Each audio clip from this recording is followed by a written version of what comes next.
Major funding for KPBS Evening Edition has been made possible in part by Bill Howe Family of Companies, providing San Diego with plumbing, heating and air, restoration, flood and remodeling services for over 40 years. Call 1-800-BILL-HOWE or visit billhowe.com. And by the Conrad Prebys Foundation, Darlene Marcos Shiley, and by the following.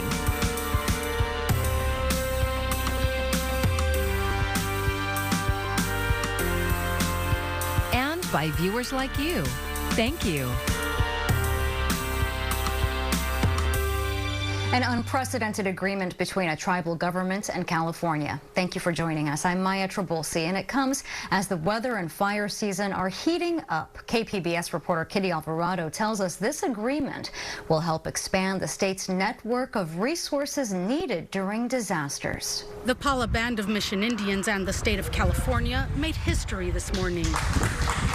This is the first time a tribe has entered into an agreement like this with the state of California, and we are proud to be leading the way of the new and evolving relationships between states and tribes. Tribal Chairman Robert Smith signed the first and only mutual aid agreement between their fire department and the California Office of Emergency Services. He made the announcement on sovereign land at their only fire station. We are setting a new standard for virtual government-to-government partnerships to ensure safety of our communities. This is a monumental achievement for our fire department, our tribe, and our entire community. Cal OES Director Nancy Ward explained they will be joining 60 jurisdictions. You are officially part of the California Fire and Rescue Mutual Aid System and will be able to use the fire engine to help local and statewide all hazards response, especially during wildfire season. Part of the agreement says that the Pala Fire Department will house a bright yellow Cal OES Type 3 rig. They will staff it and send it to emergencies that require more resources. But many fire departments across the state are having staffing issues, and Pala Fire is no different. They're currently down 3 firefighter paramedics and 1 engineer. Not being fully staffed right now, what is that commitment like? Does that worry you a little bit that you're going to have to say no sometimes? Actually, no, it doesn't worry me, because our commitment is to OES for that rig being here, and so we will staff that. And on that, we do callbacks, and if not, the mutual aid, auto aid agreements we have within the other departments in the surrounding area will help cover us for that. But the reality is every fire department is already stretched really thin. I don't see an issue in resource alignment, but it's a balancing act. There's no question about that. This type of agreement used to be forbidden. Governor Gavin Newsom positioned us to now be able to enter into those master mutual aid agreements with tribal governments. So it changed the game. But thanks to this agreement, Ward says it sets the stage for others. When you think about the negotiations overall, was there one thing that you just said, we are not willing to give this up, that was a non-starter? It's about sovereignty. The wording in the sovereignty is what, and we didn't say no to it, we just negotiated what should be in there as a safeguard for not only OES, but also the tribe. And the main thing is our sovereignty. We always protect that. That's one thing that we have that no one will ever take from us. Kitty Alvarado, KPBS News. I'm Ariella Scalise, and another hot day. We continue to see the heat advisories and the excessive heat warnings, letting you know that temperatures have been well above the historical average for this time of year. And unfortunately, more heat does continue. Coming up, we'll take a closer look at just how long these hot temperatures stick around and if any changes are in the forecast. That's all coming up. Stay with us. The San Diego City Council's Public Safety Committee has approved a plan to use cameras mounted on streetlights to gather video and help investigate crime. KPBS SciTech reporter Thomas Fudge tells us about the meeting and this controversial topic. I made the motion, Councilmember Campbell made the second, and now we will take the vote. Thank you. The council committee voted 3-1 to approve the plan after more than an hour of public testimony that was mostly opposed to it. Opponents argued the program would be a violation of privacy rights that could unfairly criminalize communities of color. One speaker said the police are asking people to simply trust them to use the cameras in the right way. We see here that law enforcement says, okay, we'll have this privacy and we'll have this technology, and we promise we'll do the right thing. The ones that promise to do the right thing are the same ones that stop black and brown communities 4 times higher than their white counterparts. And they promise they'll do the right thing. And they're the same ones who arrest black and brown communities in San Diego jail system more, 3 or 4 times more than our white counterparts. But they promise they'll do the right thing with this policy. Please don't fall for this smokescreen. Supporters argue there is no reasonable expectation of privacy in public places where the cameras gather footage. They say cameras can provide vital evidence where police and witnesses cannot observe criminal activity. From my own personal experience as a prosecutor, the number of cases I had to dismiss because there was no evidence captured, and the deep disappointment of the victims in public who asked, how is it possible that I've been victimized so badly and there's nothing that can be done, lends itself to the idea that where we're going to emphasize these cameras along these arterials is going to bring a sense of satisfaction to the public that we're doing what we need to do to solve crimes and prevent them from becoming victims. The San Diego police say they want to use 1,000 cameras in 500 places. Prior to the meeting of the Public Safety Committee, San Diego's Privacy Advisory Board recommended the city reject the police proposal. The only council committee vote against the plan on Wednesday came from council member Monica Montgomery Stepp. Her 4th council district will be home to a large percentage of the cameras.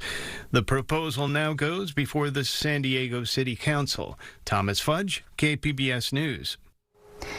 The Carlsbad Unified School District has been working on its Diversity, Equity, Inclusion, and Belonging Act for over 2 years. The subject has packed Carlsbad School Board meetings multiple times with community members for and against the plan. Last night, the school board voted 4-1 to pass the plan. The vote happened after hours of deliberation and over 70 speakers voicing their opinions on the matter. Equity and inclusion and diversity is how we move this country forward. Whatever it is you're doing now is not it. It will happen with you or without you. Moreover, parents should be the ones to determine when and where their specific students learn about the sexual matters that DEI seeks to teach all the students as a whole. I believe that the Board of Trustees would be wise in focusing their efforts to improve the district by spending precious class time and resources on poor academics. Please vote no on DEIB. The DEIB plan will be implemented in phases over the course of 3 years, and the first year will concentrate on reviewing school board policies and school facilities for any updates that are needed.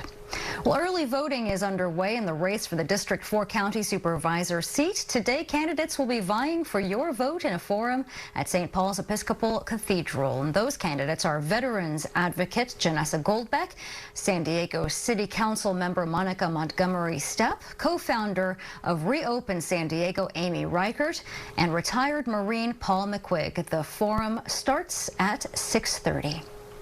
Americans are already seeing the impact of the Hollywood strike on their TV screens, but there's potential for other strikes to affect much more than that, as workers from industries ranging from travel to shipping demand better pay amid rising inflation, or they walk. Amy Kiley reports.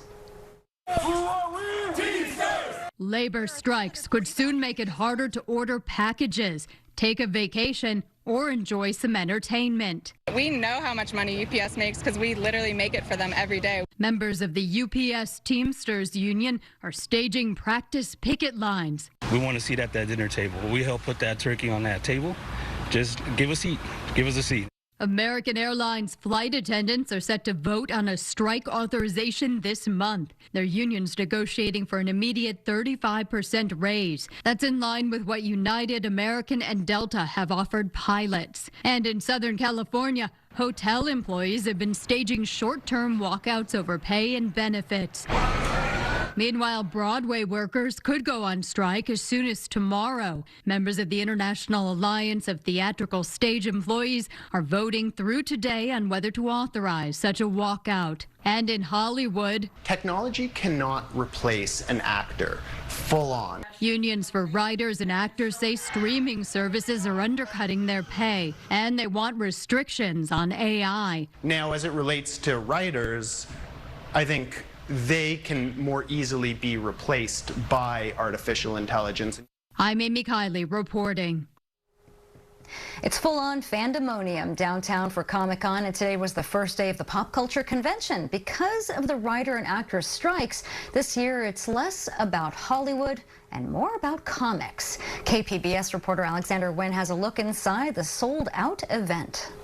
It's the first day of Comic-Con, so you got to dress the part, and it's the first year where major studios aren't here, and Comic-Con attendees say it's getting Comic-Con back to its old roots. So let's check it out.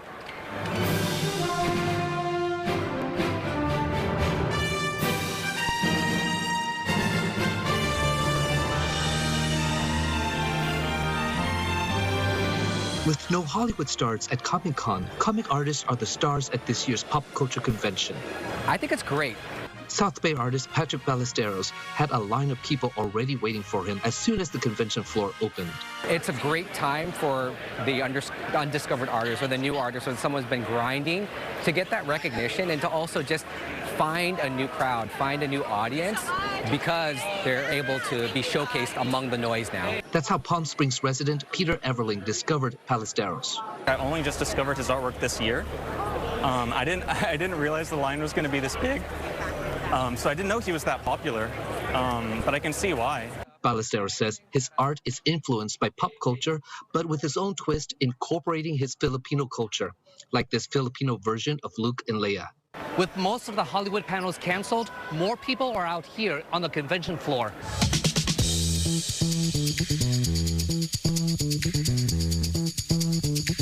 Exhibitors say they're seeing more people stop by the booths, like 15-year-old Cooper Zabrowski. He was stopping at the Capcom booth to check out the latest video games. All these booths are so interesting. Like, the Ghost booth looks really cool. This booth is super cool. I'm excited to play that game. He says things are much more immersive this year. It's so much more immersive this year. I feel like way more people dressed up this year and, like, kind of got into the spirit stuff. Like, I saw a red guy with a red hood, the Batman who laughs. Super interesting and super cool.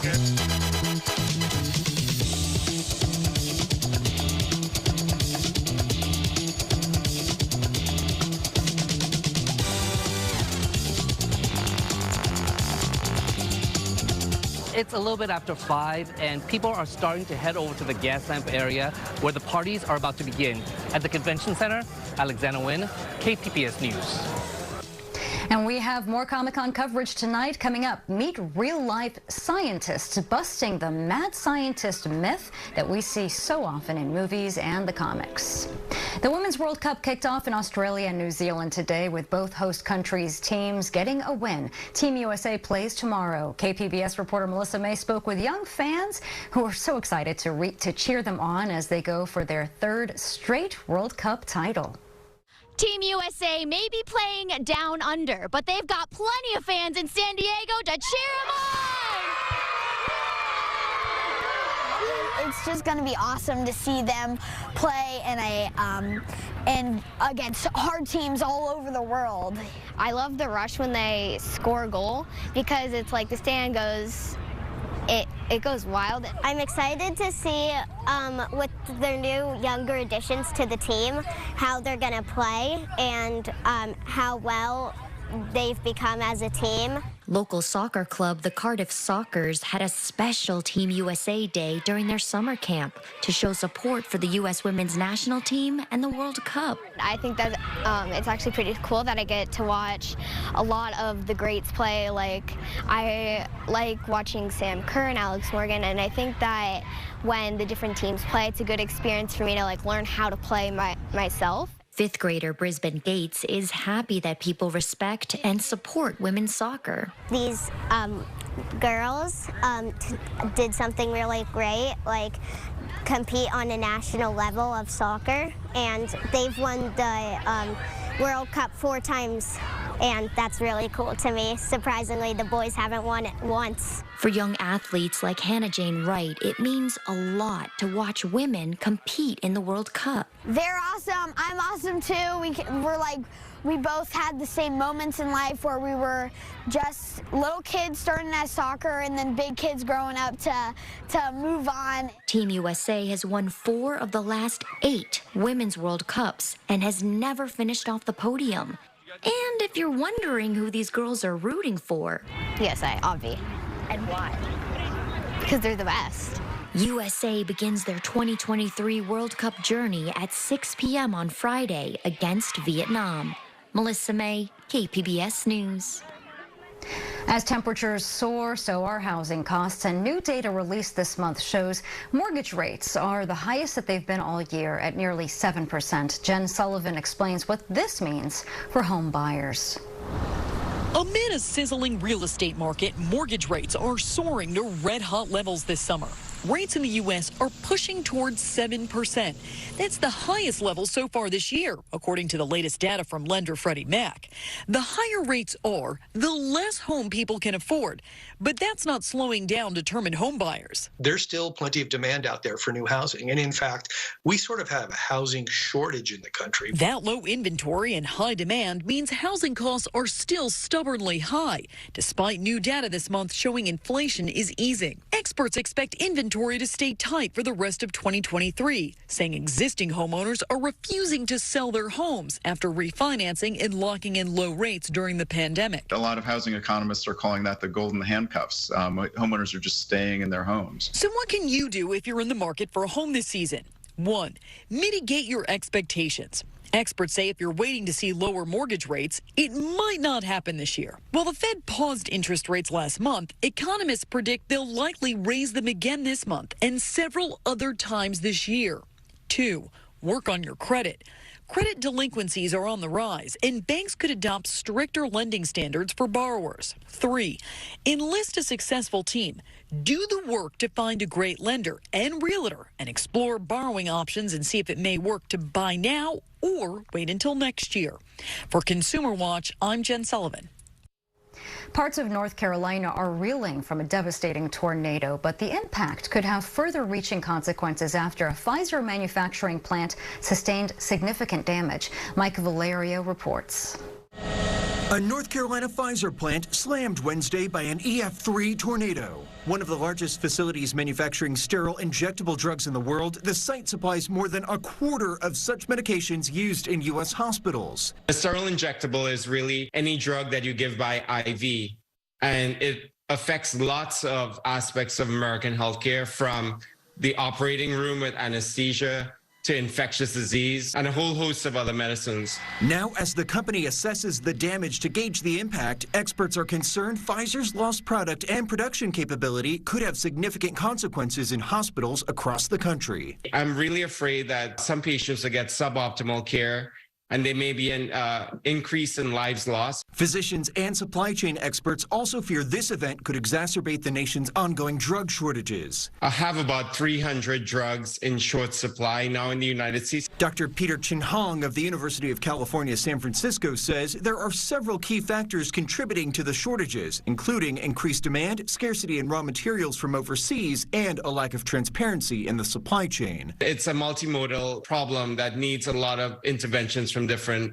aspects. But he says if you rely on a medication currently in short supply, don't panic. Find out what the alternatives are, but make sure you talk to your healthcare provider, because not all alternatives are created equal. I'm Mike Valerio reporting.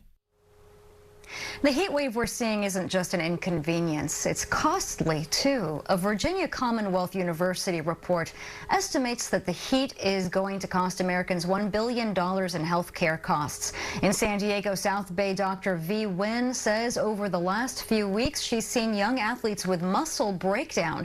She also noticed other cases related to the heat. Most of the kids who are coming in have, migraine headaches because they're dehydrated, because they're not drinking enough. They've been in the hot sun, rashes due to the, just the sweat. And Dr. Wynn recommends that people drink at least 2 bottles of water on a regular day and at least 3 on a hot day.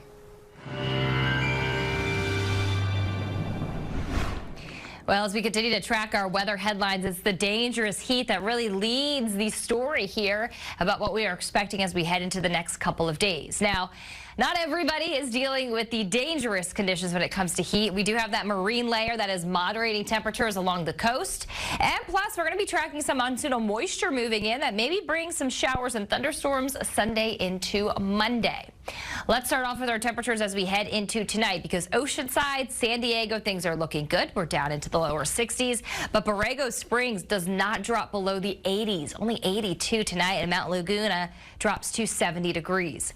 Another hot day on the way as we head into the day on Friday, so things continue to be dangerous when it comes to those heat-related illnesses as we head into the deserts. We look to Borrego Springs at 116 degrees, Ramona 101 degrees, San Diego 80 degrees, and 82 degrees for Oceanside. This pattern does continue as we track abnormally hot temperatures. This upper level high continues to just bring us the heat. Now along the coast, things are cooler, but we'll be focusing in on those daily record high temperatures still being challenged. Temperatures can be as hot as 110 to 120 degrees in some of the lower deserts, and this is going to continue to bring a risk to those heat-related illnesses and also an increased fire risk as things do stay mainly dry. We look to the coast the next couple of days with temperatures into the lower 80s through Sunday, and then even warmer as we head into the day on Monday at 84 degrees, and we will deal with that humidity. Looking at our 5-day outlook, further inland, mid-90s for Friday and Saturday. A bit of a drop on Sunday before temperatures get even hotter as we head into Monday and Tuesday. Your 5-day outlook for the mountains, we hold on to those 80s Friday and Saturday, and then finally some cooler temperatures move through. There's that shower I mentioned possible as we head into the day Sunday, and we wrap things up into the desert where temperatures stay dangerously hot as we head into the next several days. For KPBS News, I'm Ariella Scalise. A bit of a fun story for you now. A dog who went missing from his home in Las Vegas earlier this month was reunited with his family today here in San Diego. His name is Ryder. He's a 9-year-old Chihuahua Terrier mix, and he was brought into the San Diego Humane Society's El Cajon campus as a stray. Well, fortunately, the dog had a microchip, and the Lost and Found team called his owners, and they don't know how he got out of their yard, or for that matter, how he ended up 335 miles away here in California. The Humane Society is sharing the story as a reminder to all pet parents to microchip their dogs and keep that information up to date.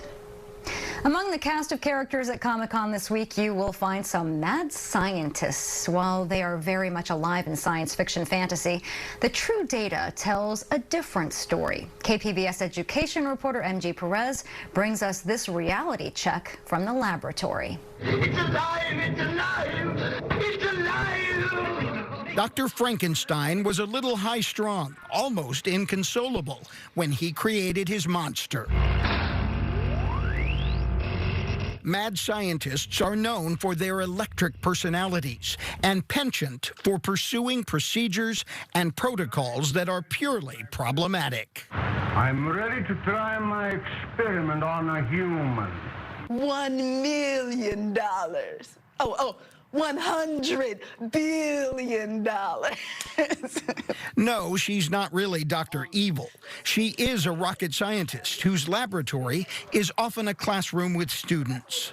Can all this stuff that happens in sci-fi movies, can it actually happen in real life? And the answer is a lot of it has already happened in real life.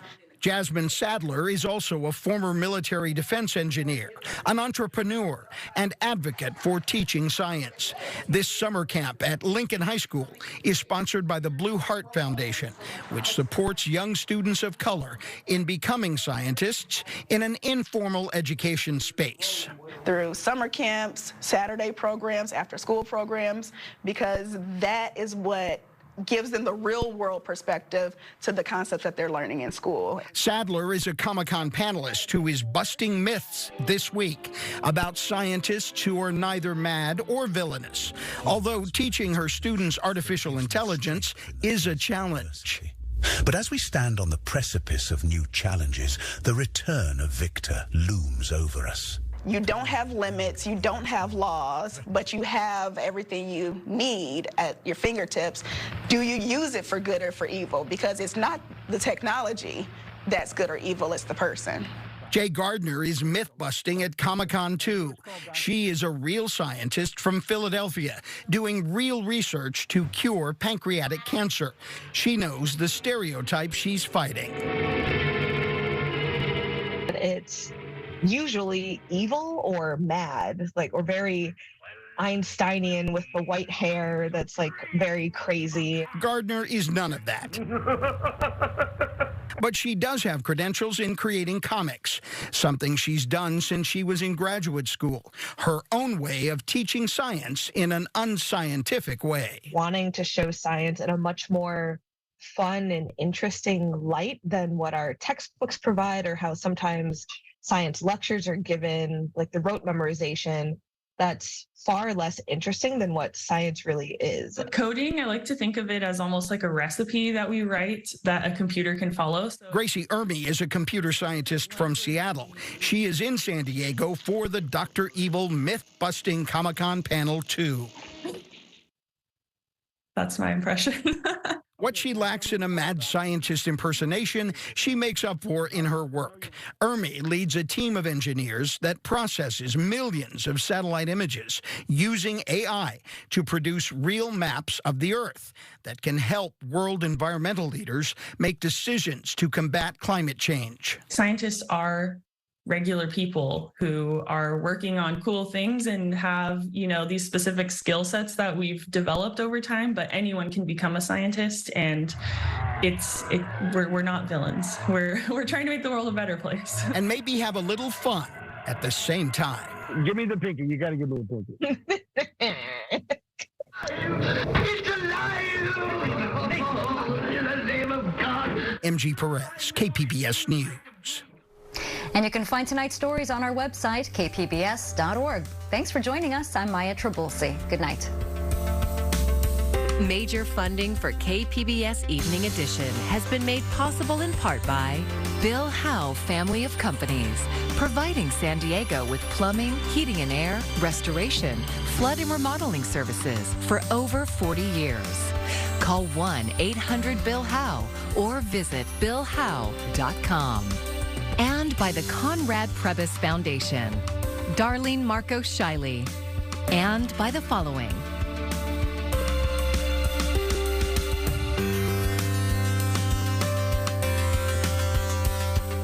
And by viewers like you. Thank you.